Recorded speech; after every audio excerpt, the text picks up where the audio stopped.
In March of 2011, Paganomation took on its most ambitious project to date. 4 35-second spots showcasing the newest LEGO sets across 4 different play themes: Pirates of the Caribbean, Harry Potter, Alien Conquest, and Star Wars. With only 3 months to build dozens of sets and shoot almost 2.5 minutes of animation, we assembled a crew of Paganomation veterans, including Mick Bouchard, Erin Natal, Jeff Wallenhorst, Sarah Wycliffe, and myself, David Pagano, to make the Red Brick Saga a reality.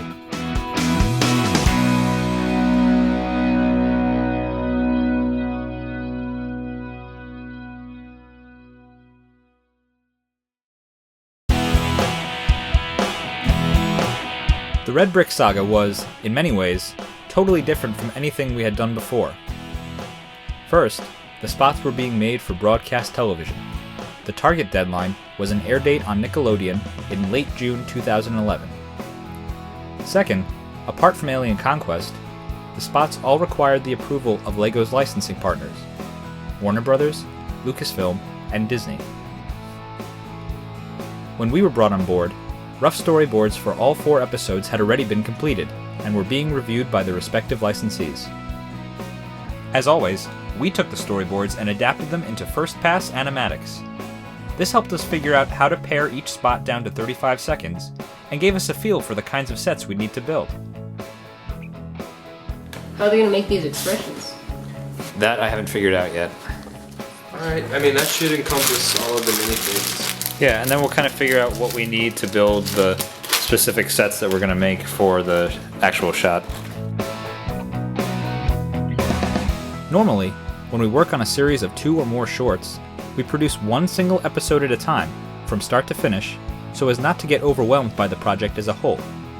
In this case, we couldn't start animating on any of the shorts without approved storyboards, so we decided that the best way to move forward would be to build everything necessary for all 4 shorts first, and then animate each short in the order that we receive storyboard approval.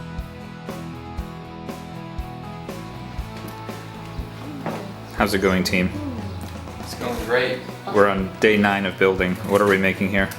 Making Harry Potter. Hogwarts. Yes. I never saw the movie, so I don't know what's what. Harry Potter's castle.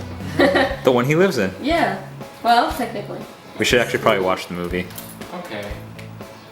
Okay, if you insist. See how hesitant I was? Within each Red Brick episode, some of the sets were actual LEGO sets, and some needed to be designed by us from scratch. We made a list of every single element needed for every shot of every episode, so that we could figure out who would work on what. I like to set up our animation projects here at Paganomation in a way that lets people work on the things they love. For example, Mick loves drawing, so he took on the task of designing big puffy clouds for the sky backgrounds on LEGO graph paper. In a similar manner, Sarah loves to paint and is an art history buff, so she was consulted for ways to make the paintings in Hogwarts Castle as authentic as possible, using just the normal minifigure parts and accessories.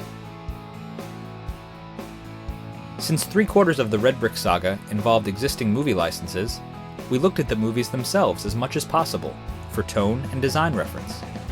Building the entrance to the Death Star, or the entrance to the lightsaber duel in the Death Star. Yes. And we've got the little backdrop too that you just made. Hey, thanks.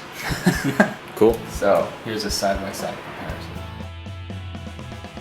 For Alien Conquest, we used 50s sci-fi B-movies for inspiration, as well as the box art of the sets themselves. So what are we working on today, guys? You haven't told us yet. We're working on finishing this city. We're working on finishing that city. Yes. Yeah. I like the idea of leaving that giant pile of bricks there. What do you guys think? Definitely. Yeah. Yeah. We'll have to add in some street lights and some other detail-y stuff, but we should be okay.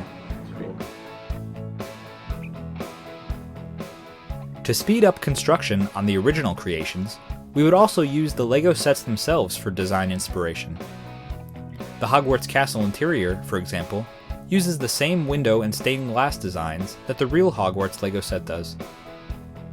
In some cases, we were able to just modify existing sets to be able to use them for our purposes, like altering the Ultimate Collector Series Death Star 2 to serve as the first Death Star.